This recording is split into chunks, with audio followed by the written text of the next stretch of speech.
else could happen, yo. I don't think much more, son. Remember, yo. Yeah, seen it all and been through it all, yo. That's how, right now, yo, the mother for real, for real. Queen B, baby. The truth. Lil' Kim. B.I.G. I'm lying. Yo. Blowing with rusty ass German things, giving the thorough as I motherfucking claim the fame. Throwing your wetsuit when it rains and pours and all. Hit 'em with the fall, don't even know 'em from a hole in the wall. Get at me, just wanna clap me, just wanna rap me, put it right where they back. I wasn't me. expecting Keep my that, guns man. close to me, enemies even closer. Yeah. Sending kites with the Motorola's, yo. Give 'em the cold shoulder with a hollow tip to match. Bad apple out of the bat, obsessed with gas. Since What? a little dude eating full $1.50s. You gotta just get it to the break. With me. How about that? Send the queen bee to attack. Only you fly like that could leave him relaxed. Rock him to sleep. Make him think the drama is dead. Yo, I smile up in your face, though I'm plotting instead. Those This is the the real. real. To make you feel, dump 'em in the club. Have you out and out when you bump this. Yo. Oh, now that's how you come into the show, right? All right. Yeah, I wasn't expecting I that. know you wasn't ready for that I one told tonight, you man. what I wanted, but that was all right. I know you wasn't ready for that one tonight. But you know what? Well, let me welcome everybody. Hey, so welcome everybody to Thursday night's edition of Levise's Corner. I am your host, Levice Giles. I got my co-host, my man D. What up, D? What's up, Doc? Man, what is the good word, man? Man, it's always nice to be back in the studio, about to just take it out and bring it to the world. Let us know what's going on. Man, I dropped that heat for the intro tonight, right? It was all right, man. It was all right, man. I took my time and went back into the archive. You know, you went to the archive. I'm wondering if this is just turning into a hip hop show, man. Nah, You man, know, because quiet is kept. Quiet is kept, everybody. On Tuesday night, my man D got the show. Oh man, so I got the show My and man. I got the reins. That means that I have. Ain't no telling what he gonna put y'all to sleep with on Tuesday night. Oh man, it's like that. It's like that. I gotta put him to sleep. Now you just challenged me, man.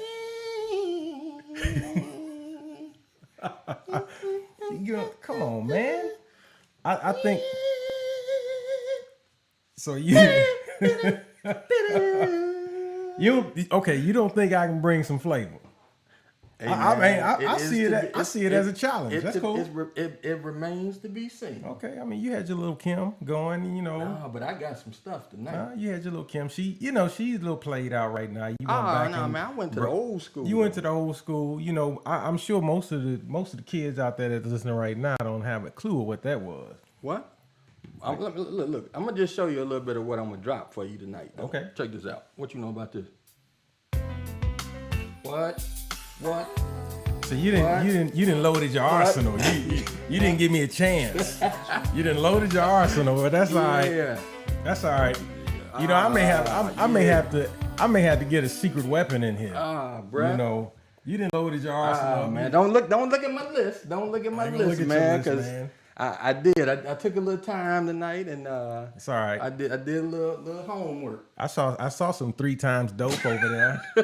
Little Kwame. I saw some Young MC. Hey, man. I saw you going way back, man.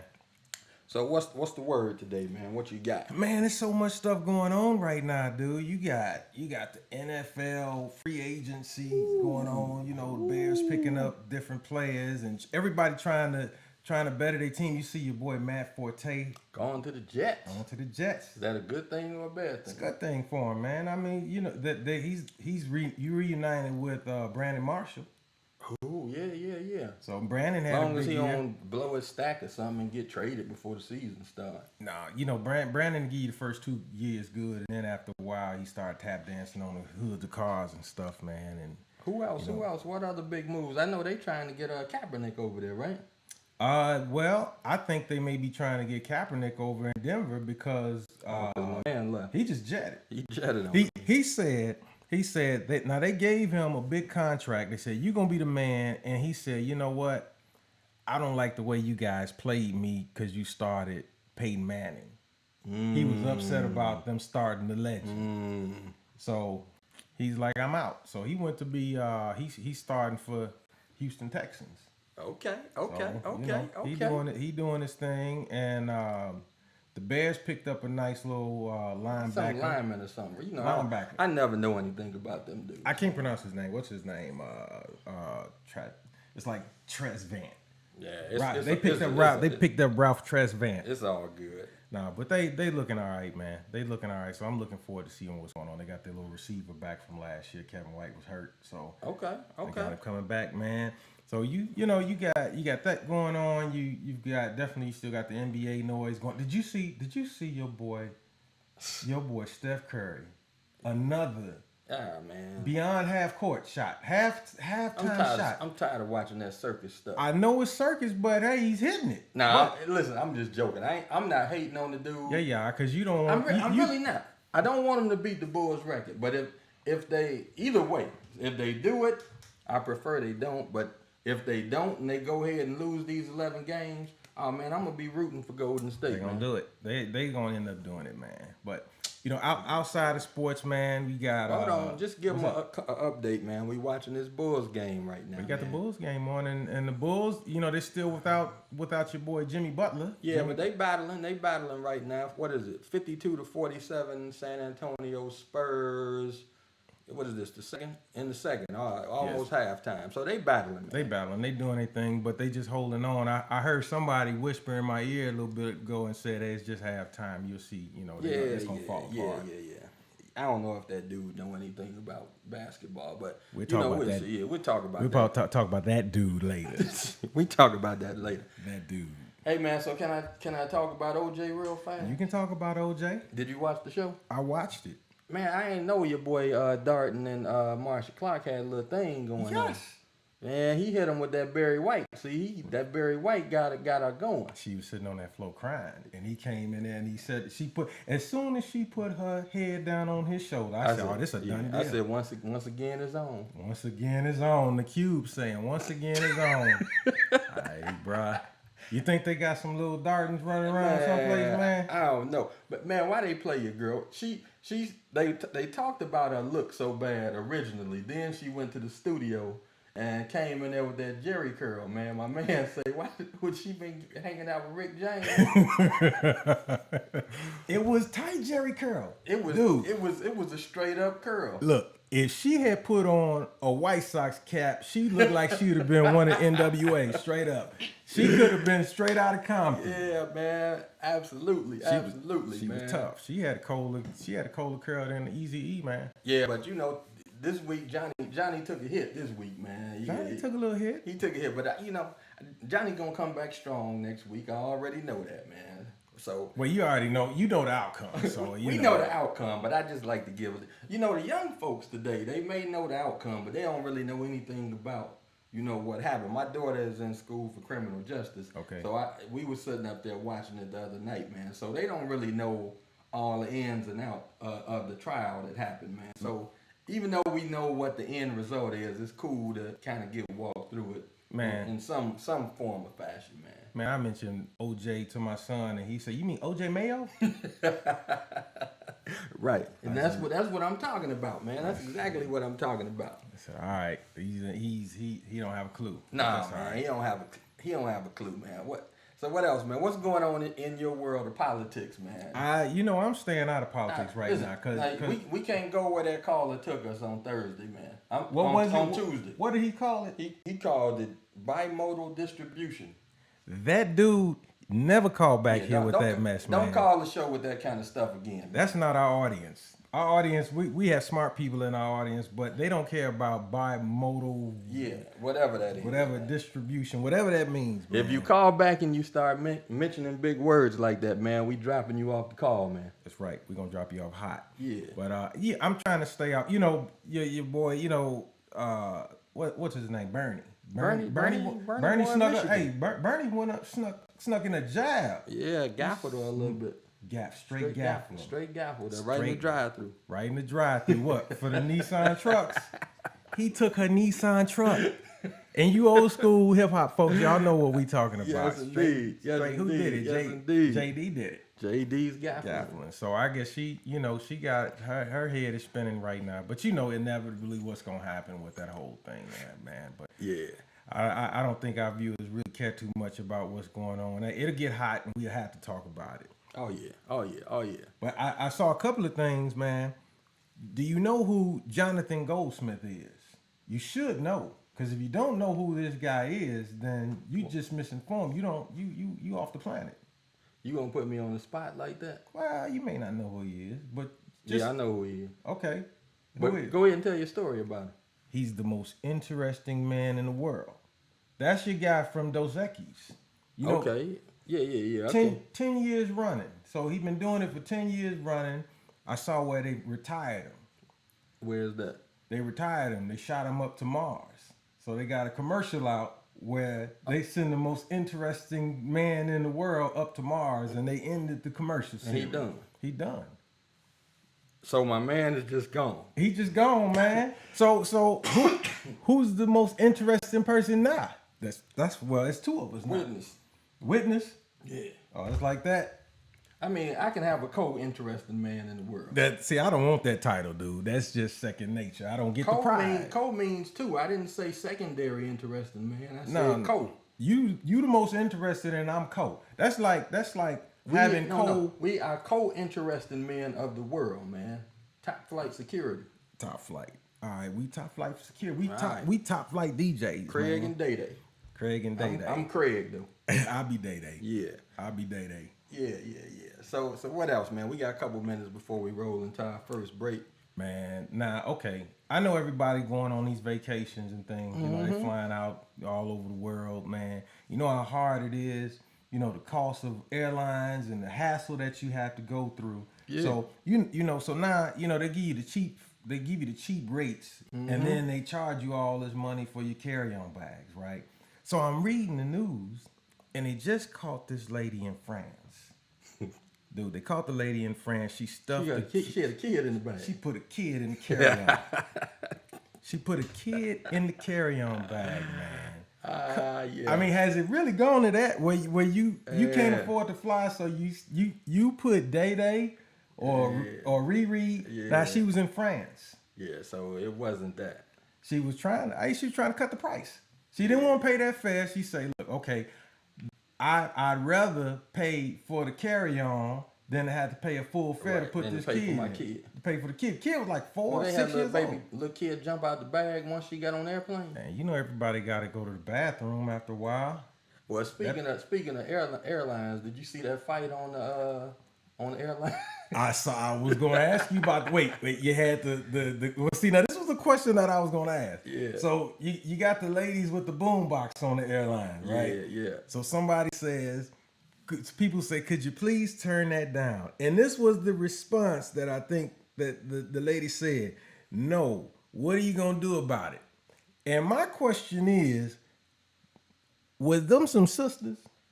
I'm gonna say yes, Because I haven't seen the video. I haven't seen them. but at least one of them is. If somebody tell you to turn your stuff down and they say no, what you gonna do about it? It sounds like you need to just go ahead and enjoy the music, because it's about to be a fight. You probably want to just let them listen to their music. Listen to their music, or you gonna. Because they got the wish factor. What's that? They wish a so and so would touch their radio.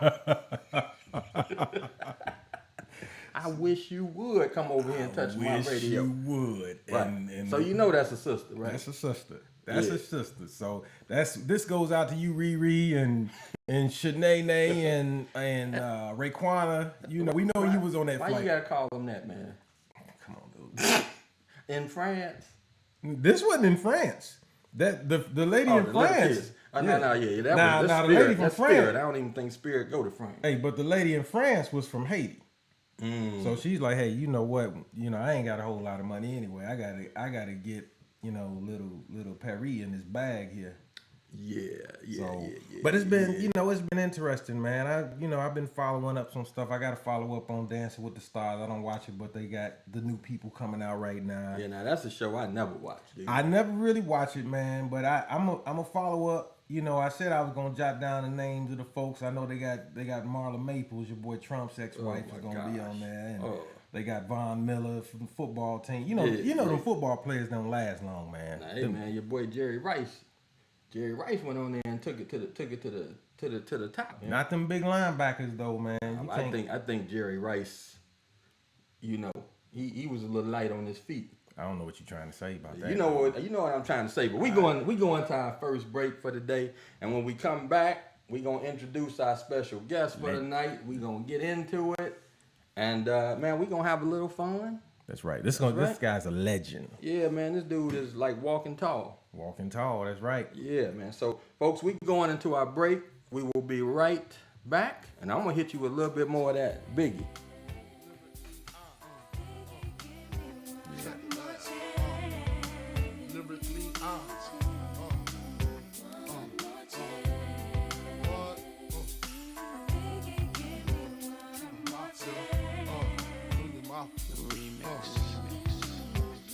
First things first, I pop them, freaks all the honeys, dummies, playboy bunnies, those wanting money. Those the ones I like, cause they don't get Nathan but penetration. Unless it smells like sanitation. Garbage, I turn like doorknobs. Heart throb never, black and ugly as ever. However, I stay Gucci down to the socks. Rings and watch filled with rocks. And my jam knocking your Mitsubishi. Girls pee-pee when they see me. Navajos creep me in they teepee. As I lay down laws like Island Coppet. Stop it, if you think you're gonna make a profit. Don't see my ones, don't see my guns. Get it? Now tell your friends Papa hit it, then split it in two. As I flow with the Junior Mafia. I don't know what the hell's stopping ya. I'm clocking ya, Versace shade watching ya. Once you grin, I'm in, game begins. First I talk about how I dress is this, and diamond necklaces, stretch Lexus is the sex is just immaculate. From the back I get deeper and deeper, help you reach the climax that your man can't make. Call him, tell him you be home real late and sing the break. I got that good love, girl, you didn't know.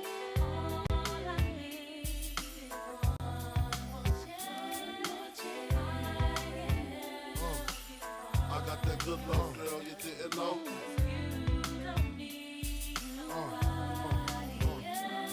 Sick of that song on how it's so long. Thought he worked his until I handled my biz. There I is, major pain like Damon Wayans. Low down dirty even like his brother Keenan scheming. Don't leave your girl around me, true player for real. Ask Puff Daddy. You ringing bells with bags from Chanel. Baby Benz traded in your Hyundai XL. Fully equipped CD changer with the cell. She beat me, meet me at 12. Where you at? Flipping job, playing car notes. While I'm swimming in your women like the breaststroke. Right stroke, left stroke was the best stroke. Death stroke, tongue all down the throat. Nothing left to do but send her home to you. I'm through. Can you sing the song for me, boo? I got that good love, girl, you didn't know.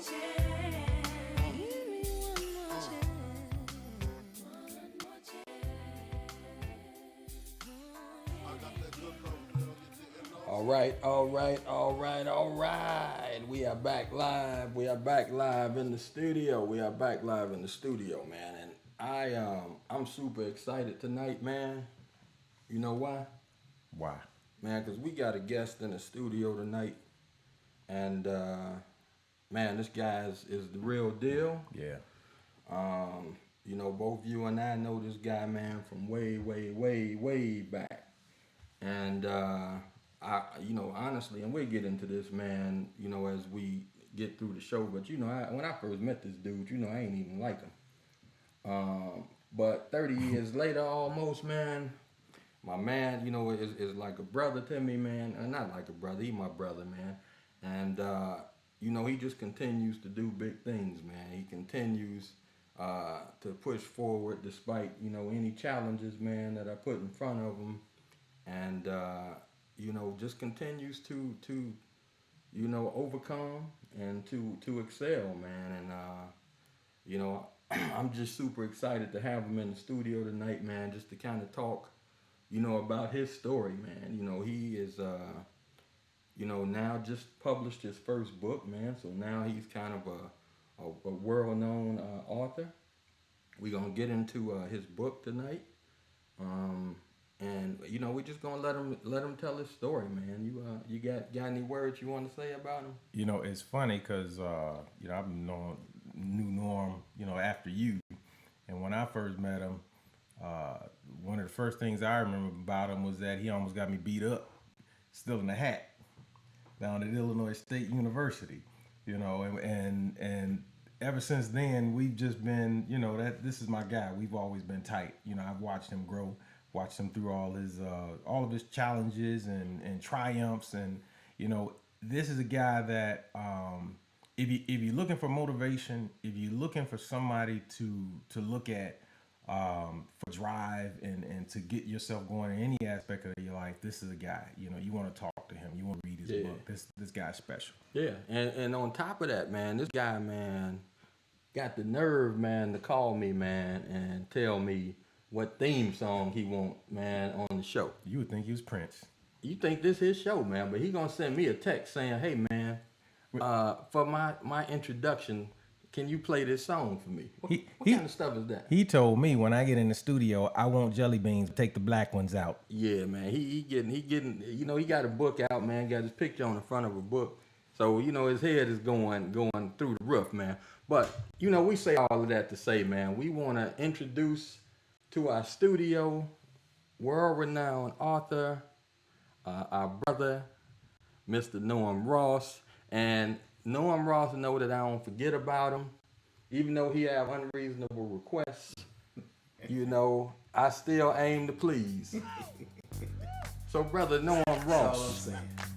You in the studio. That's all I'm saying. Listen, come on, man. That's all I'm saying. You know I gotta take care of you, right? That's all I'm saying. The man of the hour. Get up off of that thing. What? Come on, let's give it that move. That's it right there. No, I can't do that move. I cannot do that move. I knew you weren't gonna let me down. Yeah, you know I wasn't gonna let you down, I knew right? you weren't gonna let me down. You always look out for me. That's why I call you the big homie. Yes. I may talk stuff, but you know, at the end of the day, man, I'm gonna do my thing and take care. Absolutely, you always do. Yes, indeed. Well, D, man, we got our boy Noam Ross in the studio. Welcome, my brother. Yes, sir. We appreciate you taking time, man, out of your busy schedule, man, to come and hang out with the common folk in the studio. Signing autographs. If you say so. I'll tell you before I say anything that segue about the most interesting man in the world. They shot him up to Mars, so that moves me into the slot. So that co-anchor thing y'all gonna do ain't gonna work. Wait, co? That co ain't gonna happen. I'm the most interesting man in the world. You see the book, don't you? Okay. I see the book, Okay man. then. I do see the book. You the most interested man of the evening. But seriously, before we get off into anything, I wanted to take the opportunity to thank you guys for having this platform, to be able to come out and tell my story, for you guys to project and reach out to millions of people, and entertain and inform and educate. Yes, sir. I appreciate it. Yes, sir. Yes, sir. Hey, man, well, tonight, Noam, man, you know, we're going to get into your book, man. Let's see the book, man. So we're going to get into this book tonight.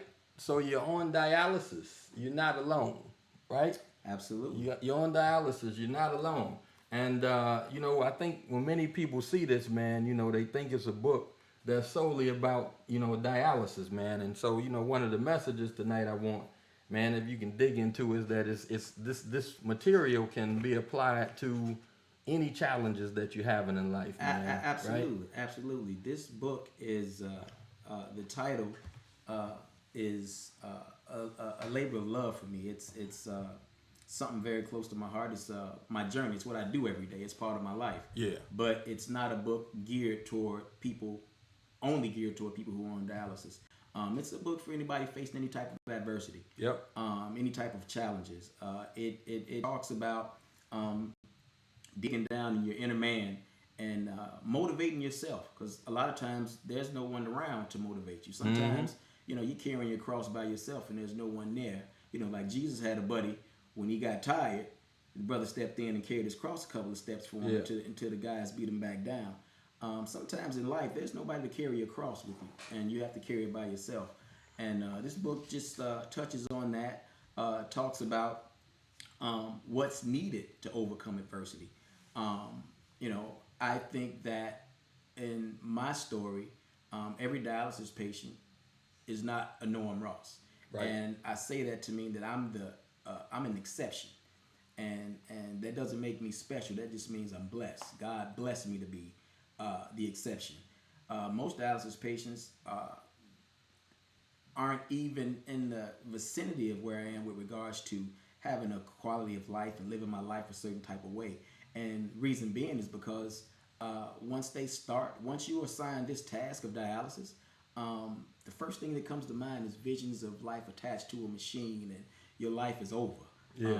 But in my book, I let you know that it's not a death sentence. Yeah.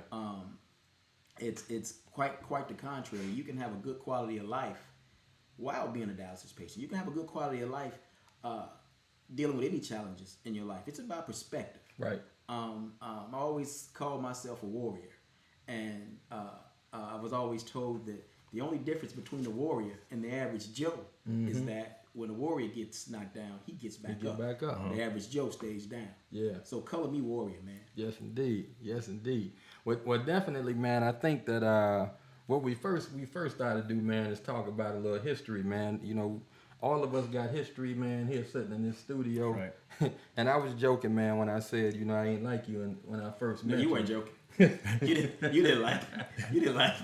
Hey, man, you know how it goes. But, you know, me and this guy we go all the way back to 1984. 84, yeah. 84, man. And we had radio TV class together. It's funny, we sitting in the studio right now. Miss But, Ross would be proud. yeah, man, we had radio studio, man. And this guy used to make fun of me every Did day. not make fun Yes, of they you, did, man. They used to tell me I sounded like buckwheat on my commercials. I didn't say that. That was Ronell Bankhead. Nah, man. I'm throwing his name out there. You was Throwing him back, under the you was bus. back there too, man. But it's all good. Can I get an old take? Hey, man. Hey, but you know what? We got past that, and so he graduated before me. A year before you. Couple of years passed, and then we end up together back at Illinois State. That's where D jumped into the picture, man, and we've been pretty much rolling thick as thieves, man, since then. That was 1989. Yeah. Man, and it's 2016. Right. Man. That's right. Right. It's 2016. To get real with it, take it all the way back. I like you out the gate. You were my man out the gate. Why? Because of your aunt. Your aunt was my girl. Yeah. I took care of your aunt in biology because people used to try to tease her all the time. And she was tall, but she was gorgeous, and people would just tease her because they were intimidated by it. Yeah. And I knew that you were her nephew. You know, that's my man. All right. Well, Noam, man. Tell us your story, Noam. Yeah. Tell us where. First of all, give us a little overview on kidney disease and dialysis, and then let's go into your story. You know, of where this journey began with you. Yeah. I'm actually glad you want to take that approach. Kidney disease. Oh my God! You can drive down any urban street in Chicago or any other major city, and dialysis centers are popping up like dollar stores. I mean, they're on every corner like storefront churches. And the reason being is that blacks and other minorities are disproportionately affected by renal failure. Blacks are the highest number. When you say renal failure, just break that down, what that actually means. Kidney disease. Okay. Okay. Blacks have astronomical numbers of renal failure, mainly because of, believe it or not, things that are related to our culture. Yeah. What we eat plays a big role in it because we're disproportionately affected by diabetes. Okay. Lupus is another factor. High blood pressure is a killer, and they don't call it the silent killer for nothing. I've seen countless dialysis patients who are in dialysis or on dialysis for no other reason other than they fail to control their high blood pressure. So when you talk about renal failure, kidney disease, it is, I would go far enough to call it an epidemic. I believe when I first started dialysis, I really felt as though the doctors and the staff and everybody involved were legitimately trying to find cures and stop this thing and get people cures and get them healthy. Yeah. Fast forward, 20 some years later, I think it's just another part of the machine. There's so much money tied up in dialysis care, from the machines to the equipment, to the patients and the staff. I mean, so many people depend on this for a livelihood, and I'm not a conspiracy theorist by no stretch of the imagination, but it's kind of like I feel if they had a cure, we wouldn't know about it. Okay, because so much money. It's so much money wrapped up into it. By the pharmaceuticals Yeah. and okay. Take a look at it. Go to a dialysis unit. Look at the dialysis machine. Just for starters, every piece on that machine is made by a different company. Okay. Every piece, and then you have to. I mean, I don't have the exact numbers, but there are hundreds of thousands, maybe millions of people around the world on dialysis. It's all it goes in someone's pocket.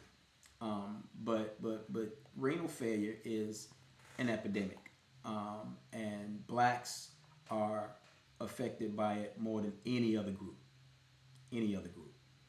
And until we start changing some of our mindsets and some of our habits, it's only going to get worse. I have a friend actually who was on dialysis with me some years ago, and he has an amazing story. This guy was on dialysis with me, and we both got transplants 4 years later. And I lost touch with him, and when I caught up with him again, he's driving a Range Rover, and he's just looking all different. So first thing I'm thinking is the worst. What are you doing that you're driving a Range Rover? Right. Because I know you don't make that kind of money. And he says to me, remember when I told you that the doctors made a mistake with me being on dialysis? I says, yeah. He says, well, I was able to prove it. This guy did not have high blood pressure. He had anxiety attacks. So anytime he would go to the doctor for a checkup, they would say, hey, you got high blood pressure. They did it about 4 times. Each time he's like, we want to give you this blood pressure medication. He's like, no, I don't have high blood pressure. I just have anxiety when I go to the doctor's office, right? Ultimately, they gave this guy a blood pressure medication. He took it. Taken over long periods of time, this particular medication will kill your kidney function. And it killed his kidney function, thus putting him on dialysis, okay? He got some attorneys years later, went to court, proved it, won a lawsuit in the high millions. So it's things like that the average person has to be aware of when going into getting their physical fitness checked out. Make sure you know yourself. Yeah. And you have to, and the thing that I mentioned in the book is you have to take an active role in your care. Doctors are doctors. They know what they know. They know what they've been trained to know. But you have the capacity and the right to speak up and say, hey, no, I don't like that. No, I don't want to do that. Case in point, another friend of mine went in and was told that he had high blood pressure. Yeah. Well, I says, and he talked to me about it. I says, well, I would advise you not to take it. I would advise you to change your diet, exercise a little bit more, and do it naturally. Yep.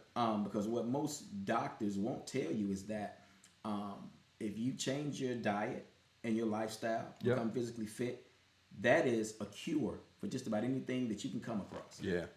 A prescription does nothing but treat the symptom. Yeah. It doesn't cure anything. Absolutely. Okay, cool. Hey, man, well, we are at a break. We're going to jump to a quick 2-minute break, man, and then we're going to come back and we're going to jump right into the book, and we're going to talk about it a little bit. That sound good? Great. All right, let's get that rolling, folks. We will be back in 2 minutes. One size fits all doesn't work with fashion or with individual nutrition programs. You are a unique person. There's nobody else in the world quite like you. And no body in the world is quite like yours. The ID Nutrition Program provides the exact amount and mix of nutritional supplements to meet your individual needs, your personal goals, and your unique nutritional profile. It's quick, it's simple, and it's uniquely yours. The first step is to complete ID Nutrition's free and comprehensive online assessment. In a matter of minutes, the ID assessment software will present to you a recommended nutritional supplement plan based on the latest in nutritional science and on your specific needs. Complete the ordering process, and in a matter of days, you'll receive your personalized ID Nutrition program. Your nutritional supplements are even divided into handy AM and PM strip packs, so you'll receive the proper nutrition you need for the day and for the evening. And like all of our products, the supplements in ID Nutrition are 100% natural, organic, gluten-free, GMO-free, soy-free, and casein-free. When it comes to a complete and personalized nutrition program, there's nothing that fits your life, your body, and your future more perfectly than ID Nutrition. One size fits all doesn't work with fashion or with individual nutrition programs. You are a unique person. There's nobody else in the world quite like you. And no body in the world is quite like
All right, folks. We are back live. We're back live in the studio with our guest tonight, Mr. Norm Ross. All right. So Norm Ross, man. So you're on dialysis. You are not alone.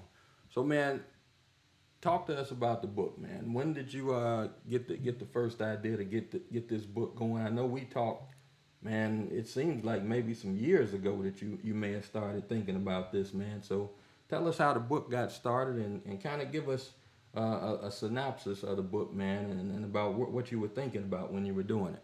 I've always had an affinity for writing, for the written word, for literature. I had a composition class years ago, and I remember the professor telling us that everyone has a book in them, and before you leave this earth, write your book. Yep. And I walked around carrying that thing with me for quite some time through my first stint on dialysis and a transplant, and then back on dialysis again. I carried that thing with me, and finally the seed was started to be cultivated when I came upon another challenge.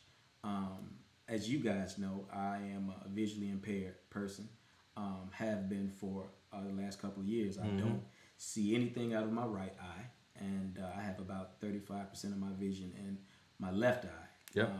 There's no peripheral, so I don't see anything coming to the sides. Mainly, it's basically what's in front of me. Yeah. When that happened, I was in a very dark place in my life. Before it happened, I was living my life. I was going to work every day. I had my lady, and I'm doing that thing, and I'm making plans, and life was good. Yep. And then I'm stricken with this visual impairment. That happened, and it was like someone put the brakes on. It's like, what do you do now? Yeah. What's going to happen to me? What's going to happen in my life? And it grew darker. Yeah. Because now I can't do anything I'm on. I can't drive. My sister is shuttling me back and forth to hospital appointments and dialysis. Zakia, my girlfriend, is shuttling me across the place, and I'm feeling like an invalid, like I'm just useless. Yeah. And it was a really dark place, man, and it was tough. Talking to Zakia's sister was the spark that started to bring me out of that darkness. I knew once I spoke with her, something was awakening in me, telling me that I need to reconnect with my spiritual foundation. That was the only way that I was going to come out of this thing. So immediately I thought, okay, I need someone to hold my hand and walk with me and pray with me through this. My dear friend and classmate, my brother from high school, Purvis Brown, Pastor Purvis Brown of the Sweet Canaan Church in North Carolina, I sent a call out to him. Now, this is how God works. I can't see. I'm at my dialysis center, and I know I got to talk to this guy.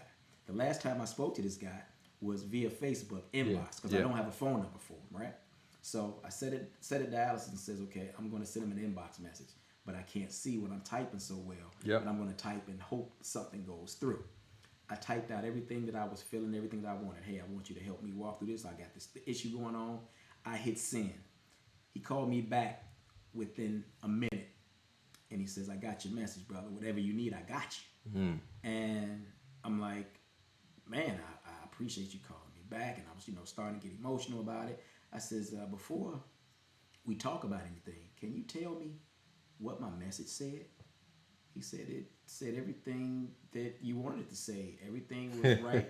I was like, was it the spelling wrong, punctuation? He said it was perfect. Yeah. Punctuation at all. That ain't nothing but God. Yeah. Honestly, it's nothing but God. So I began to talk with this guy and pray with this guy. And every time it seems like we had a breakthrough, I would fall back down into my dark place. He says, Norm, I need to pull you out of this. He said, you got to find something that you want to do. Yeah. I was like, I can't do anything. I can't see. I'm not Norm no more. Right. This is a different person. I've never been this person before. And he says, why don't you write? I says, write? I can't see. He says, Norm, you can write. I says, no, I can't. He said, let me tell you a quick story about you. He says, when I was doing my master's thesis in Michigan, and I called you and asked you for some sample papers, you sent me a paper on the effects of gang life on young adults in Chicago, in urban areas rather. He's like, do you know I plagiarized your entire paper? I shouldn't say it on the air, but it is what it is. Yeah. He says, and I got an A. I aced it. He taking that degree back. Right. Yeah. I'm like, so that master's is mine, right? And he says, so that in itself is proof that you're right.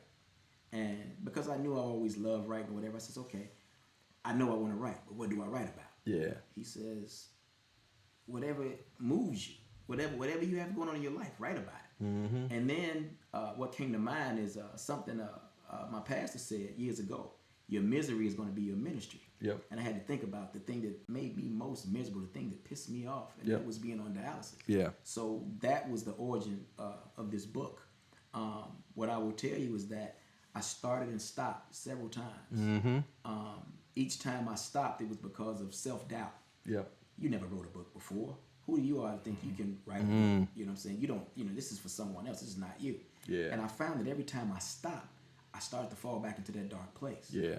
And every time I started back, I felt good again. So that was part of the motivation to keep me going. And the confirmation for me writing this book came from friends and family. I was in the midst of writing the book, and a classmate called, and she says to me, Norm, I know you're a private guy and you don't talk about a lot of things, but you are kind of upfront about your journey on Facebook. Yeah. My mom is in renal failure, and we don't have any direction. Yeah.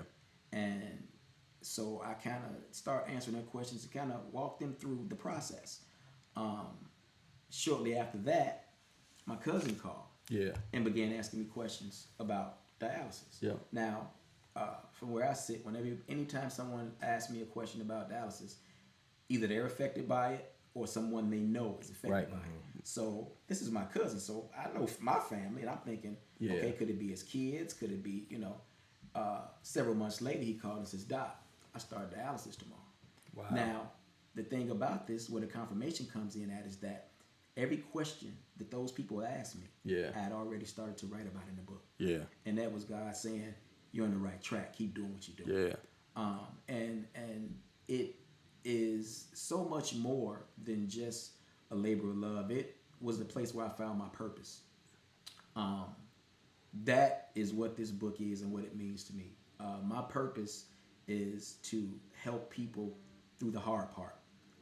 When I was a little boy, I loved reading and writing. My aunt used to do cue cards. I was reading and writing on the first grade level before I went to kindergarten. Yeah. And I remember every time I came across a hard word or a big word, Yeah. I would tell my Aunt Judy, help me through the hard part.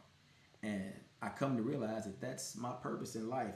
I'm going through everything I'm going through. I'm experiencing all these challenges. I'm dealing with kidney failure. I'm dealing with being visually impaired. Yeah. To show people you can get through the hard You can part. get through it. Yeah. You can get through it. Norman, Hey, AD, real fast. So I just want to let them Okay. know about the phone number. So, folks, I know we published a number tonight, but we are having some technical challenges with that dial-in number. So, folks, call in 630-544-1611. Again, 630-544-1611.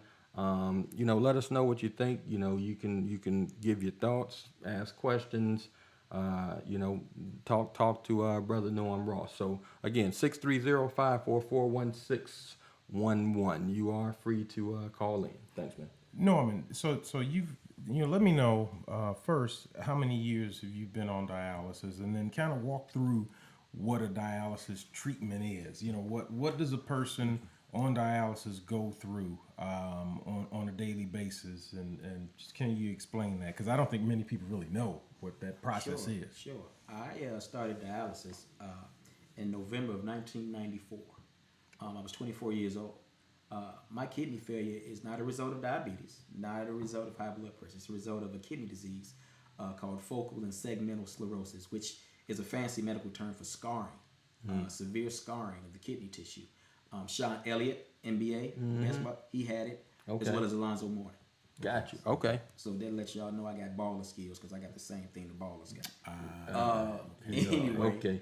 1994, I started dialysis, and I will tell you that it was one of the most scariest moments of my life. I had never been in a hospital up until that point, never had a broken leg or anything before that happened. Yeah. So as you can imagine, it's a 180, it's a 360. It just turns you all the way around. Everything that was I guess good for me as a person with healthy kidneys is not so good for me now as a dialysis patient. Okay. Started in 94, and I talk about my very first treatment in the book. Yep. It was something that is etched in my mind. What people see is half of that, but so much more. Yeah. So you start dialysis, you're diagnosed with renal failure, you start dialysis. The first thing they talk to you about is your diet and your eating and drinking habits. Everything that was good for you as a healthy person is not anymore. So potatoes, tomatoes, different vegetables, can't have them as much as you want because they have things in them like potassium or high phosphorus, which is in cheese. These things are bad for you because now your kidneys don't regulate these things. Right. People don't understand how vital. Yeah. I mean, every organ is vital. Yep. But my doctor told me the kidneys have to be the most important organ next to the heart. Yeah. Because they regulate so much. They regulate all your different electrolytes, phosphorus, potassium. You have parathyroid glands here in your neck. Yeah. Vitamin D. If your kidneys are gone, they have to give you medicine for that because, and when I found this out, I was totally amazed by it. Your parathyroid glands work in concert with your heart. It regulates your heartbeat. So I had a condition as a result of my kidney failure called hyperparathyroidism. My parathyroid gland was hyperactive. Yeah. So it made my heart beat irregular. So you become like a little doctor, man, going through this process, man. My nephrologist says I've been doing this long enough that I can teach a class. Man. Hey, Norm, so not to interrupt you, man, but we do have a caller on the line, man. We want to bring them in and see what their thoughts are. Sure, let's go. Hey, caller, you are on the line. Give us your name and where you're calling from. My name is Sidney M. Davis. I'm calling from Crete, Illinois, and Darren Davis is my cousin. Hey, what's going on, Sydney? Nice to hear your voice. What's up, Haven't talked Sid? to you in a while. But my brother, it's good to hear you and to hear the other two gentlemen that you're with this evening. Very good, man. So, would you like to ask Brother Norm a question on his dialysis or on his travels? Anything that would motivate you? Anything? Well, it's interesting, the subject matter this evening, because I had one of my cousins, Chris Kitchen. I'm not sure if you might know him. He was actually in the hospital over the past few days. I received word today that he left the hospital and he went back to his nursing home. We almost lost him because of kidney failure. Wow. Wow. Yeah. And is this something that, do you know if Chris has been dealing with kidney disease for a while? Is this something new? He's been dealing with this now, ballpark, I'd say probably about the last 10 years. Really? He's had 2 kidney transplants, and for a number of reasons, both failed him. But he was in the hospital, like I said, over the weekend. We thought we was going to lose him. Yeah. To see him yesterday, and I actually saw the nurses staff. They actually was hooking him up to the machine. It's an awesome procedure to watch. Yeah. Very, very, very awesome. Yeah. To my brother sitting to your right, I say, fight on, brother, and I will also keep you in my prayers. Thank you so much. Hey, You're welcome. we appreciate that, Sydney, man. Again, man, thanks for listening to the show, man. Thanks for taking the time to call in and share those words with us, man. Well, thank you. God bless Sid. Thanks a lot. Keep on, and you have a very good program, and keep on keeping on. Hey, man. Thanks a lot, man. Thanks a lot. Have a good night. Thank you. Guys, lines are open again. If you want to call in and share your thoughts on the conversation, or if you have any words that you'd like to share with Mr. Ross, please do. The lines are open. 630-544-1611. Yes, sir. We did send out a number earlier, but we have some technical difficulties with that. So please use the 630-544-1611 number. Yeah. So, Norm, you can keep dig a little further and I guess kind of tell us your daily routine as a person that deals with dialysis, and how many times a week do you have dialysis treatment? Yeah. When you go into, like, how many times a week, and then when you go in, what is that process, man? Okay, I do dialysis. The average dialysis patient does dialysis 3 days a week, and it's interesting because your kidneys work 24/7. Yeah. So we have to go in 3 days a week to do dialysis. People misconstrue the dialysis process by thinking it's just about cleaning out your blood.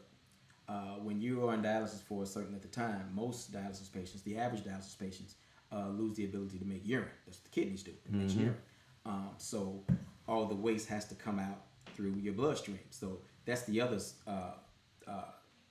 process that dialysis serves, is removing toxins and fluid from the bloodstream and regulating different electrolytes.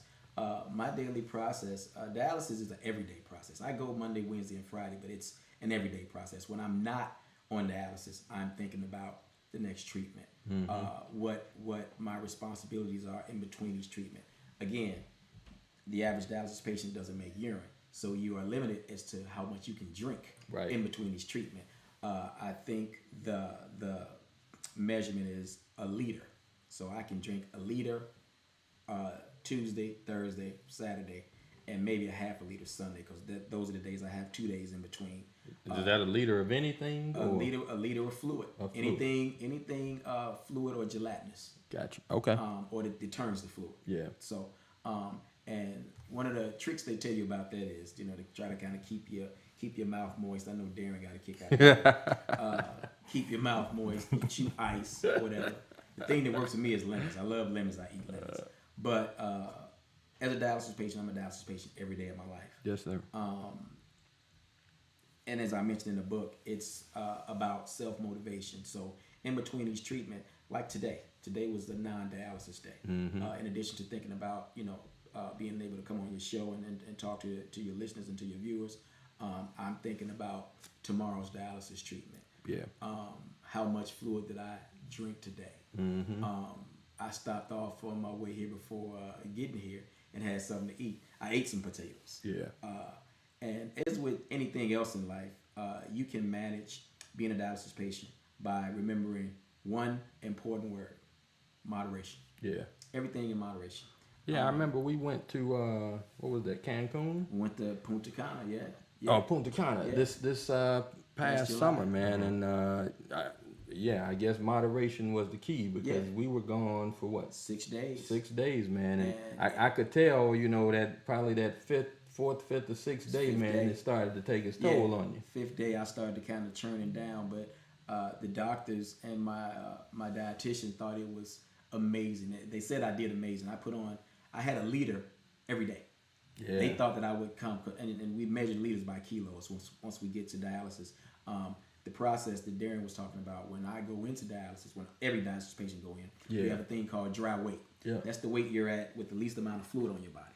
That tells the nurses and the staff how much fluid Right. you can take off, Mm-hmm. and that weights by your weight. So Yeah. if you gain weight, the dry weight goes up and goes down if you lose weight. Yeah. That weekend in Punta Cana, they estimated this guy's going to get sick. He's going to have to go to the emergency room. They just knew I was going to have like 10 kilos of fluid on. Yeah. And the dangerous part about that is when that fluid has nowhere to go, it goes around your lung and around your heart. Yeah. And Okay. it'll choke you out. Yeah. So that was a big deal. Yep. But the way I was able to do it is, again, moderation. I know myself, I know my body, and I was disciplined. Yeah. And those are a lot of things I talk about in the book. In order to walk this walk, Yep. to walk it and have a good quality of life, you have to have that discipline. Yeah. Because you can do the same things you were doing before. You just have to do them differently. Yeah. You Yeah. know? Absolutely. Absolutely. Let me. We need to go to a break at all, or Man, let's roll. We're gonna keep rolling. so Norman, it was pretty interesting. Is that how does kidney failure, kidney disease hamper you when it comes to working out? When you're at the gym and are you still able to sweat those fluids out? That's a good question. That's part of it. When you perspire, it's losing fluid. So Okay. it works to your advantage. Okay. It has not hampered me from working out at all. In fact, it's actually made things a lot better. About a year ago, I was on 2 different blood pressure medications, very strong blood pressure medications. And at the beginning of the year, I said to myself, I don't want to be on these anymore because over a long period of time, it's going to affect me in different ways that I don't want to deal with. And so I said, I don't want to do this anymore. I told my nephrologist. He says, well, only way you get off blood pressure medication is get your blood pressure down. Because, once you have any type of organ failure, liver, kidney, whatever, it makes your body work harder. Right. So your blood pressure goes up. Yeah. So as a result of my kidney failure, I had high blood Yeah. pressure. I didn't have high blood pressure before as a result of kidney failure. So I says I want to get off this stuff. And I talked to Lavisa about this before. And you too. I began working out 3 days a week. Changed my eating habits totally. I almost went to a vegan diet for about 2 years. Yes, sir. Lost significant amount of weight. And when I estimated that it would take me a year to get off blood pressure medication, Yeah. it took me 6 months. Yeah. That's Yeah. amazing. So I'm blood pressure free. So that's a testimony, man. Yeah. I'm looking at this body on this this book. I told him It's he not he- photoshopped. It's not It's not Photoshop. photoshopped. It's all me. I told him he looked like Marvin Hagler's great grandfather. Yeah, It's a young man. Tyson right there. That's what Yes, A indeed, chocolate man. Tyson. A chocolate. Hey, so Noah, man, you and I talk about this kind of stuff all the time, man. But the book is not just about dialysis, man. The book is about motivation, man. The book is about pushing forward in the face of challenge, man, Absolutely. in the face of adversity, man. So talk about that, man. I grew up in Inglewood during the And 70s. hold up. Call in, folks, 630-544-1611. Again, 630-544-1611. Sorry, man. No problem. I grew up in Inglewood in the 70s. Tough. It's tough now, but it was tough. And we had a saying in my old neighborhood that whenever you were faced with adversity, you either focus or fold. Focus and Focus do or what's fold. necessary Yes, sir. to change the situation and to overcome it, Yep. or give up. I come from a family, man, of strong people. Giving up ain't an option. That's right. It's just not what we do. I have, which is part of my motivation, an amazing support group. And that's always needed to overcome any challenge. when you're faced with an adverse situation, you find out who's there and who's not there. Yep. But that shouldn't be the thing that discourages you. It should be the thing that pushes you forward. Right. Absolutely. Absolutely. Because you know who's there and you know who's not Yep. going to be there. And you can arrange your circle of friends to do the things you need to do. This book, when it comes to adversity, dialysis and my visual impairment have been the biggest challenges in my life. Challenges that I never thought I would be able to bounce back from. Thanks to you all, my Federation family and friends. Thanks to my sister, my grandmother who is no longer with us, staff members, dialysis nurses that I've had over the years who have actually gone against the grain, because in the medical profession you're not supposed to make any attachments. You're not supposed to get attached. These are people you take care of, and that's it. These people, for whatever reason, God allowed them to become close to me and care about me as though I was one of their family members. So that's been a big part of what motivates me, knowing that people care about what happens to me. They want to see me win. They want to see me overcome this thing. And at the end of the day, it's a matter of again, focus or fold. I have things that I want to do. My life wasn't over when I was diagnosed with kidney failure. I thought it was. I was 24. I thought to myself, life ain't supposed to end when you're 24. Right. But it doesn't end because of these diagnoses. My grandmother would always tell me that never have a pity party. Never get down on yourself, because at this very moment, right now, there's someone going through the exact same thing you're going through, if not worse, and they don't have nobody. That's right. You got people. That's right. So get up, and there are no excuses. I often tell people when they ask me, and I'm sure all of my friends listening, and you guys have heard me say this 1,000,001 times, I go in that dialysis unit every Monday, Wednesday, and Friday, and I can honestly tell you that there are people there with other stuff going on, not just kidney failure. There's diabetes. I mean, there's one gentleman, I come in 1 week, he's fine. 2 weeks later, I come in, he's missing a couple of toes. The next month, his leg is gone from diabetes. There are cancer patients there with kidney failure. So I look around and I tell people all the time, there's so many folks out there worse off than me. I have no right to have a pity party or feel down on myself. If this is all that God has allowed to take over me is kidney failure, I'm good. You're good. I'm blessed. You're good. On to the next thing. Hey, man, so we got a caller on the line, man. We're going to chime them in and just get their thoughts, man. So, caller, you are on the air. Give us your name and where you're calling in from. I am calling from San Rafael, California. This is Phyllis Giles. Hyde Park class of 87. Hey, Wow, Hey, wow. Phil. Hyde Park is in the house. What's up, Auntie? Hey, how you guys doing tonight? How are you? Good to hear from you. Norm, I just want to tell you that it's just, I've been watching and listening to the show all night long, and well, for the past hour. And you are just an incredible inspiration. And I'm just really proud Thank you. that you took your testimony and you put it on paper, and you're just an incredible example. And I knew a lot was going on, but I did not have the full story. And you are just, a raising example of strength and courage that I'm just happy also that Beast has this corner for you to be able to open up and tell your story. So, hey guys. Thank you so much, Phil. I am the sum of all the parts, and you were a big part of my life, and you were a big part early in my life. One of my best friends in Miss Blakely's biology class, and your nephew has become my brother. Yeah, which means that you are your nephew. My nephew. There you go. There you The go. family is growing. I love it. Yes. Well, Hey, Auntie, we appreciate you listening and checking out the show, man. Keep checking in on us on Tuesday and Thursday nights, man. And we appreciate you calling in all the way from the West Coast. West Coast. Good to hear from you, I'll Phil. do it again. Take care, guys. All right. Bye-bye. We got another call coming in. Caller, you are on the air. Give us your name and where you're calling in from. Hey, this is Reggie Hopkins. How you doing today? What's up, up, Doc? Reginald?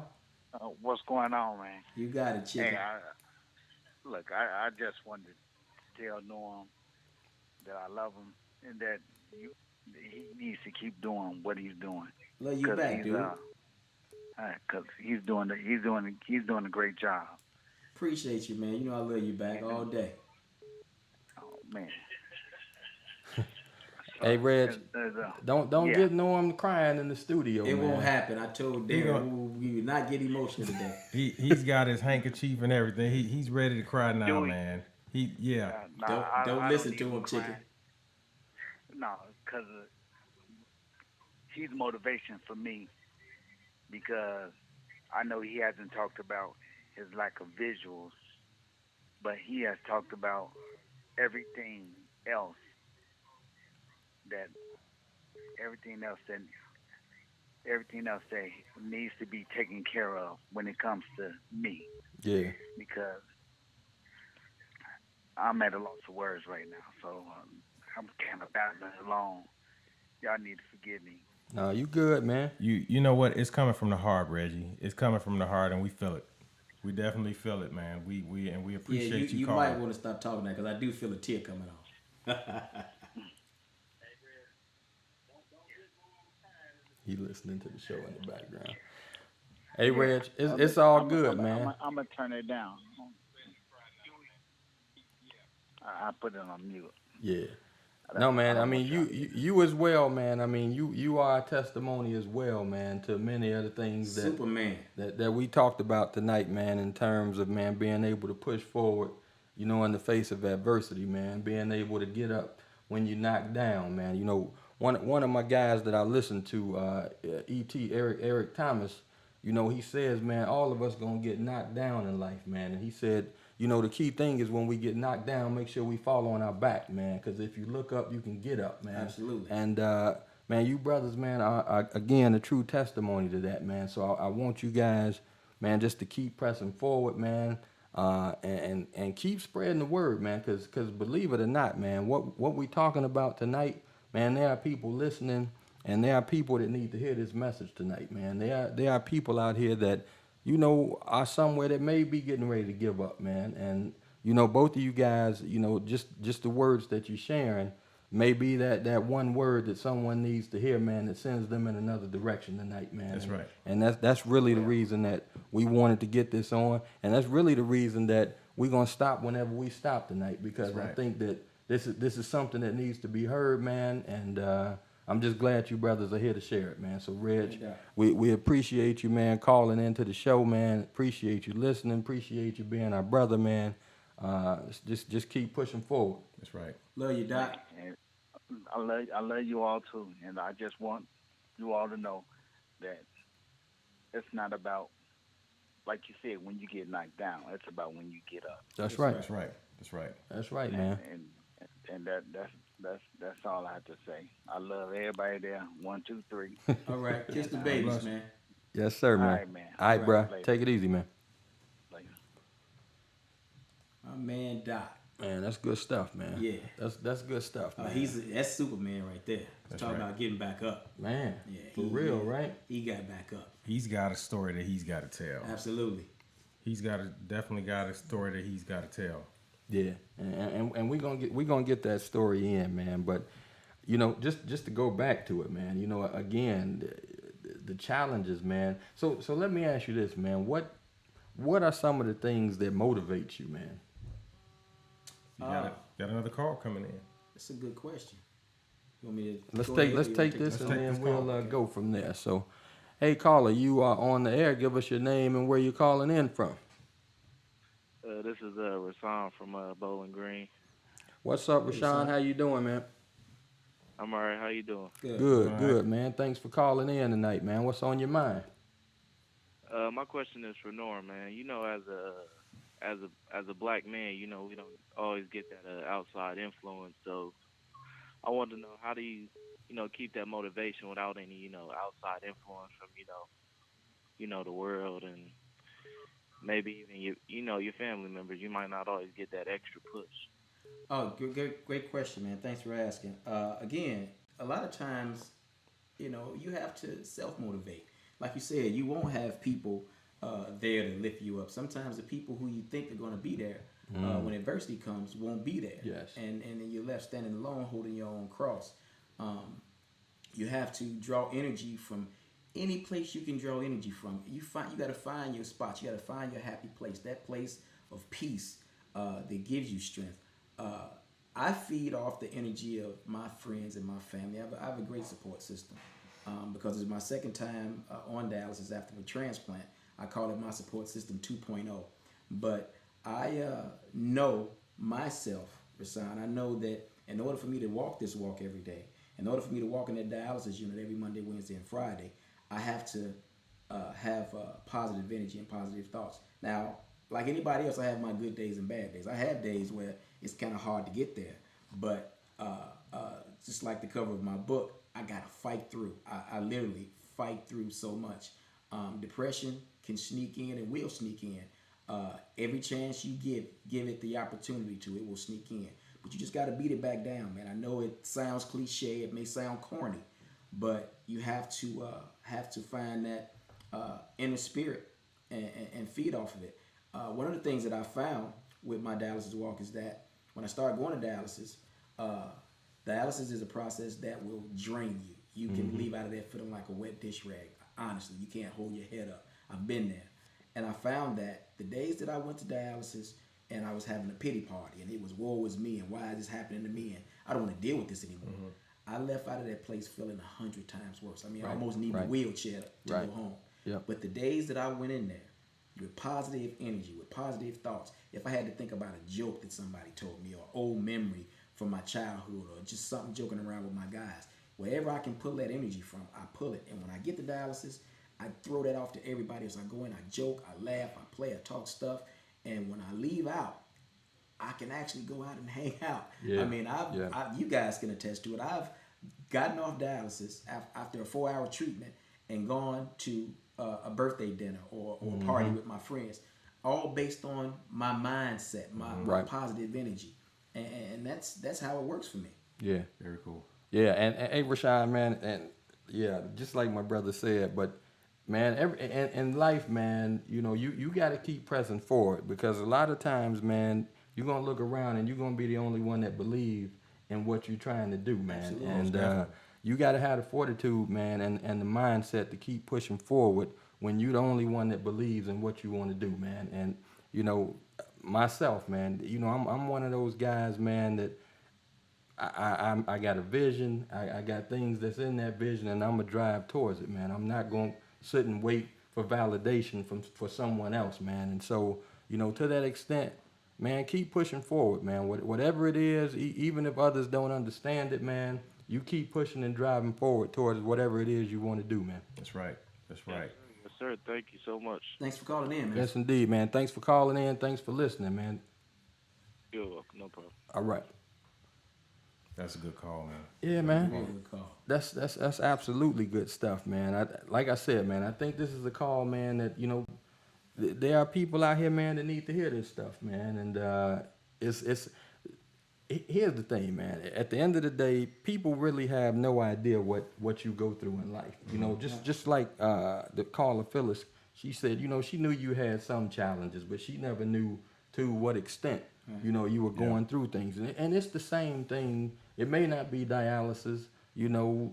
I have stuff that I've dealt with all my years, man, but nobody has any idea about it. Darren has stuff that he's dealt with, these years. I'm just one of those guys, man, that when I go outside, for the most part, man, I'm going to put a positive front on. Absolutely. It's not my job to take my issues out into the world and have that energy out there, man. I got a solid support system, here at home, and I work through that stuff here. But when I step out the door, I'm trying to push that positive message and that positive energy out there, man. So, and I'm feeling it tonight, man. This is what it's about. I appreciate it. And going back to the motivational thing, the thing that pulled me and pulls me through my challenges daily. I have, like you, an amazing sports sister. My sister Samira has been phenomenal. She's a first responder. Myra knows what to do whenever anything happens. Any challenges, she's on the case. You know what I'm saying? My daughter, Lanye, she was such a small kid when this thing first hit me. She didn't understand what I was going through. Yeah. But I knew that every time she would come to the dialysis unit and look at me, I was like, I got to beat this thing for her. That's right. You know, she's not even grown yet. That's I want right. to be able to, you know, watch her walk down the aisle and give her away and that whole thing. And she's blessed me. She's married, and I have two amazing grandsons, Zion and Amir. And that's another reason for this book. My high school physics teacher, Mr. Mitchell, told me to never leave this earth without having done something, without having given something back to say that Norman Ross was here. That's right. That's what this book is. This is for my grandson to say, this is who your grandfather was. You know, he was a focus cat. He wasn't a fold cat. So when it comes to motivation, that's it. The motivation comes from my Federation brothers who, when I'm having a hospital appointment, when there's a surgery scheduled, I can almost always count on one of y'all faces looking over me when I'm in the hospital with an IV in my hand. Again, my mom and my grandma, they were solid sisters. My grandfather, my grandparents, my dad, and then my girlfriend Zakia. She is such an amazing person. She and I first started dating.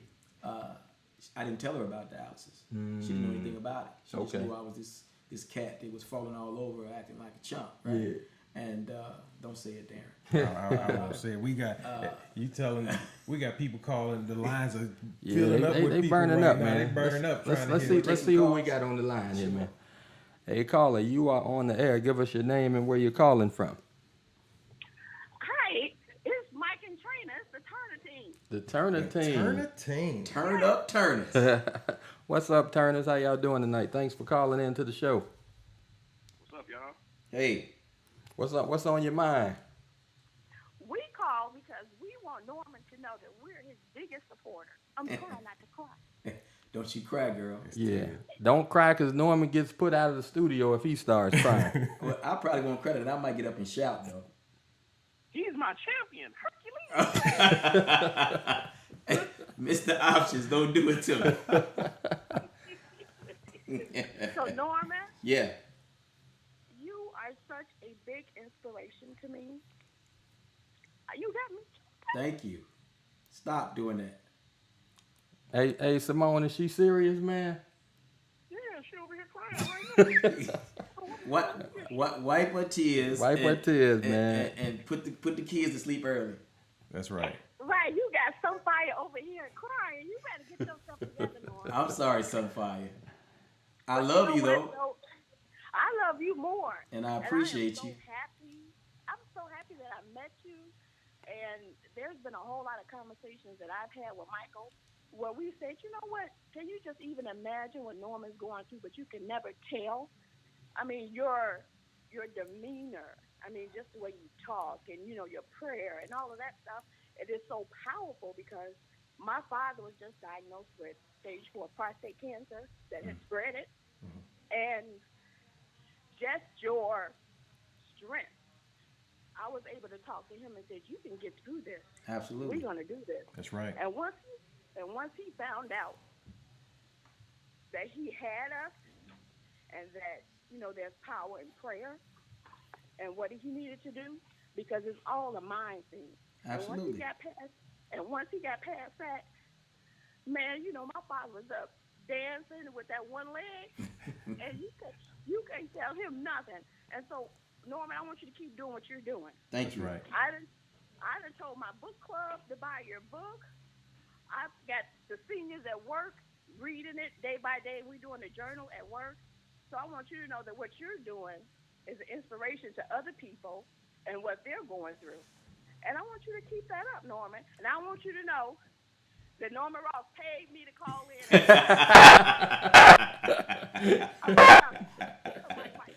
I knew it was too good to be true. Paid up. All right, Lovise and Darren, you guys are doing a wonderful job. I really appreciate the extended hour because I couldn't get through, But I was about to come over there and ring that bell. I was coming in the studio. Hey, that's all right. That's all right. Yes, indeed, I man. appreciate you. You and your no options husband. That's all right. He don't need no options. He don't need no other options. Right. That's right. And you give the love from the Federation to Big E. Yeah. You know that. Right. Yeah, we got him prayed up. We touching and agreeing with you and your family that he will get through this.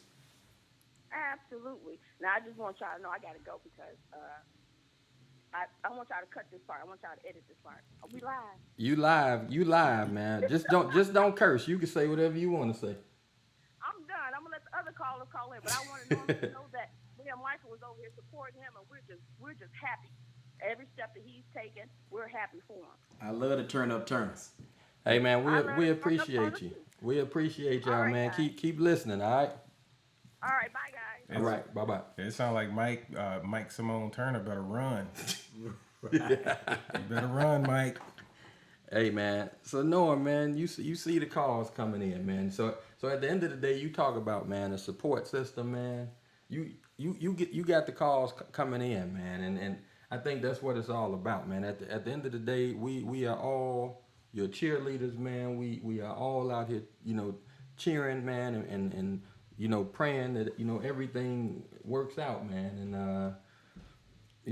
that's really all we can do, man, and keep and be there when you need us to be there. Well, I appreciate it, man. Again, with this thing, and I'm thinking about the caller Rasan, and he asked about motivating yourself and that whole thing. You have to really condition your mind, like what Trina said. You have to get your mind right, and you understand this. You talk about this all the time. You have to have a strong mind and be disciplined and strong-willed, and will yourself to do some things. I mean, sometimes, and you guys may not see this all the time, but there are times where I don't have nothing in the tank. There's nothing there, but I'm never hopeless. That's right. And like you said, I'm always on my back during those times because I know if I can look up, I can get up. If you look up, you can get up. And you condition your mind, you can will yourself through anything. And you have to get to a point where, and I had to, and I talked to my Lord and Savior, and I said, hey, you got to get me there. And he got me to a point where whatever happens, I'm going to be all right. If I get a kidney tomorrow, I'm going to be all right. If I get a kidney next month, I'm going to be all right. If I don't get a kidney, I'm going to be all right. Yeah. Yeah. Norm, I just, I look at this book, man. I look at your journey, and it seems like, we go through our lives A to Z, and you would think, that you've lived, you've done a lot of stuff in your life, man. But it seems like right now, where you started A, it seems like your life is only at C now. You've got so much more to accomplish, man. I mean, you've just stretched the envelope now. I can see you going global. I can see you going worldwide and inspiring people to uplift them through all of their circumstances, and just give them the motivation and things that they need to prosper in life, man. And it's a wonderful thing. That's another part of the motivation. I appreciate your words. I was talking to my good friend Robert Adams about the exact same thing. I just feel invigorated by this whole thing. Not that I didn't feel good at first, but there's another boost of energy that came along with this thing. And I was telling him that Robin Harris and the guy who the Colonel from Kentucky Fried Chicken. Most people don't know the Colonel didn't become famous until he was well into his 80s. That's when Kentucky Fried Chicken took off. Robin Harris didn't become a world famous comedian until he was almost 50. So Levice posted something earlier to Facebook. The best days of your life are still ahead. Right. And you have to wrap your mind around it and believe that. That's right. That's absolutely right, man. And one of my businesses, man, they always talk about, what's your why?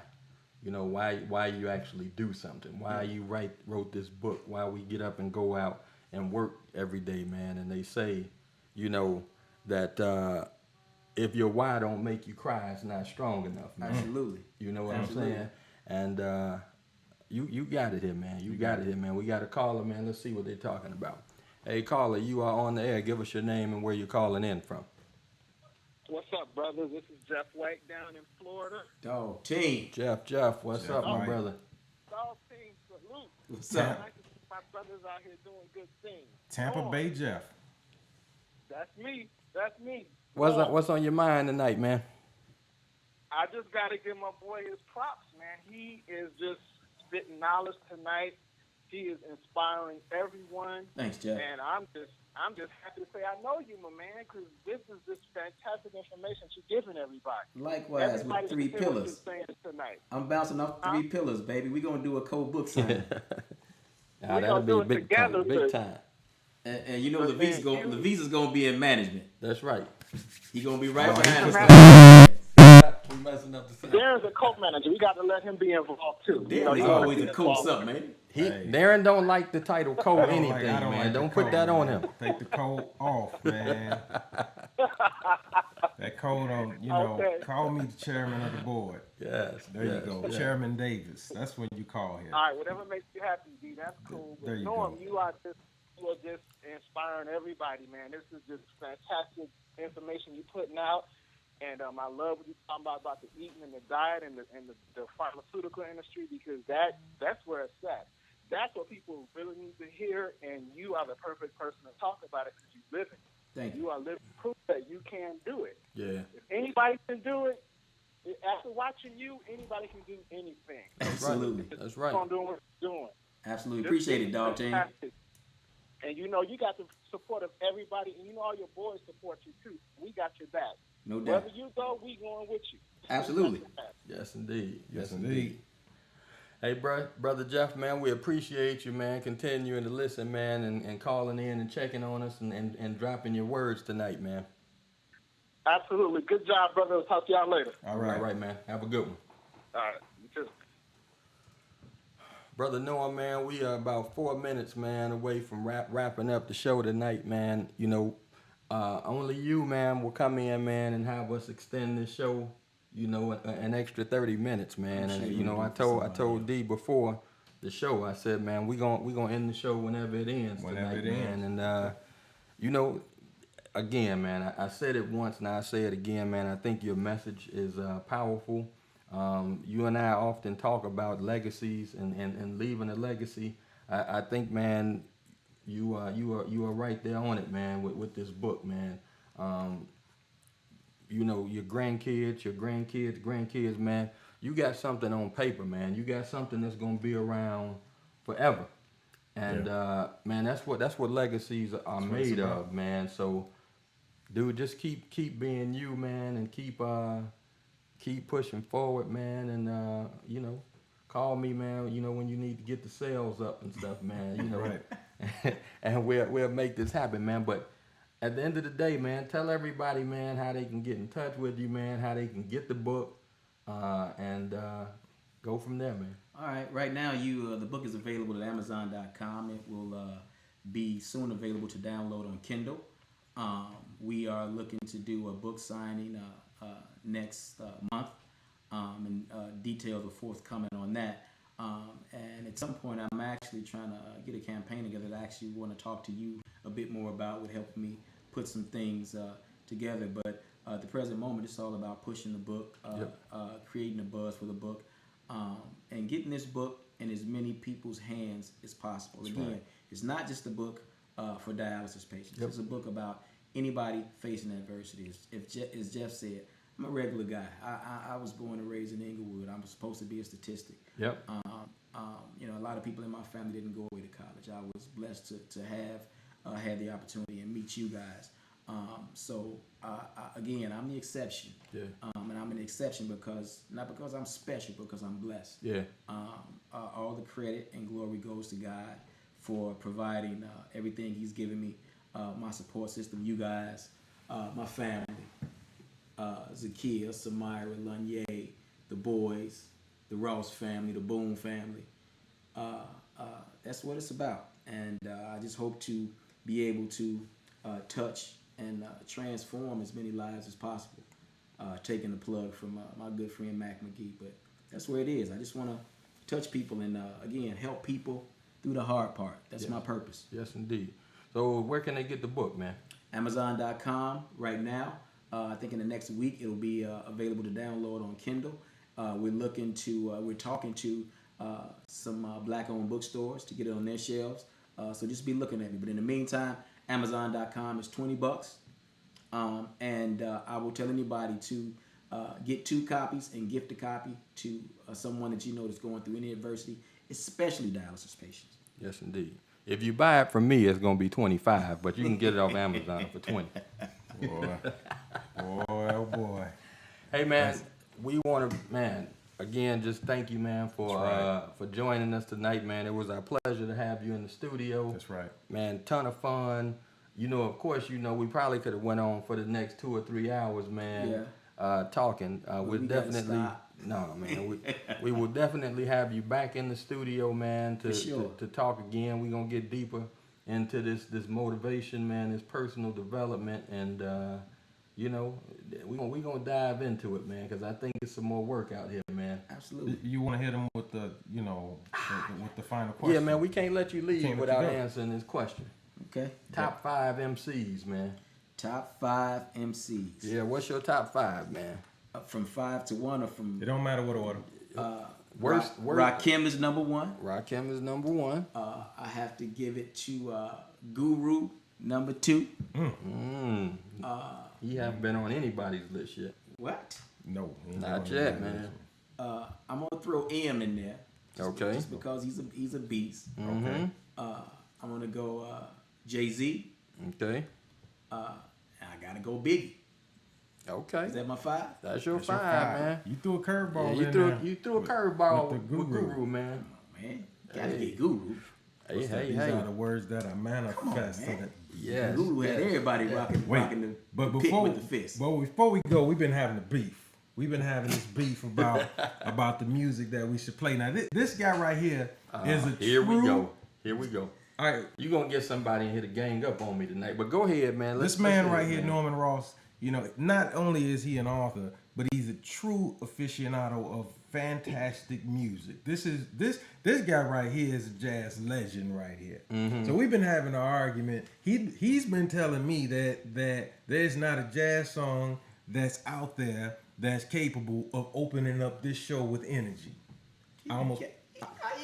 Here we go. I even had. Here we go. Look, Nichelle Smith from Hyde Park called in and put him on blast. She did. Somebody from his class. Yeah, from his class. Y'all all I know Hyde Park. Nichelle. Yes, I know Nichelle. That's right. She put you on blast, and I just want you. You know, I've been listening. I've been in here with my partner for 3 weeks now, and all I've been hearing is just hip hop. I'm cool. I love hip hop, but you know, I've been feeling kind of kicked to the side. You see where you're going. You're gonna poison them. But I'm just saying, you know, I'm gonna be here. I know that there's some songs that can blast this thing off. I know, and I'm gonna be here Tuesday solo. I'm gonna be working the solo people out there, so I'm gonna get my stuff together. I will definitely call in, and I'm gonna give you some songs. I'm suggest some stuff. Man. I'm calling in too. That's it. I'm calling in too, man. And we're gonna see if you hear this. No, if you call in, I thought you was gonna do with that win-win. No, if he I'm just giving y'all a little sample of what's going on. I told you what to play today, but if you call in, I'm not answering. What? You like this, D? This is your thing. No, that's not what I. Now that is cold, though. That is cold. We may have to go out on that. You want to go out on that? We're gonna go out on that. Yeah. Hey folks, this is Levice's Corner, man. I got my man D. This is Levice Giles. We want to thank our guest Norman Ross in the studio. Thank you. God so bless. You're on dialysis, man. Get the book, Amazon.com, man. We thank you guys for hanging around with us on an extended Levice's Corner. We will talk to you guys on Tuesday. Have a good night, folks. Godspeed. The shit is depressing, pathetic. Please forget it. You're mad, that's my style, you're admiring. Don't be mad, UPS is hiring. You should have been the cop, fuck hip hop. With that freestyle, you're bound to get shot. Not from Houston, but I rap a lot.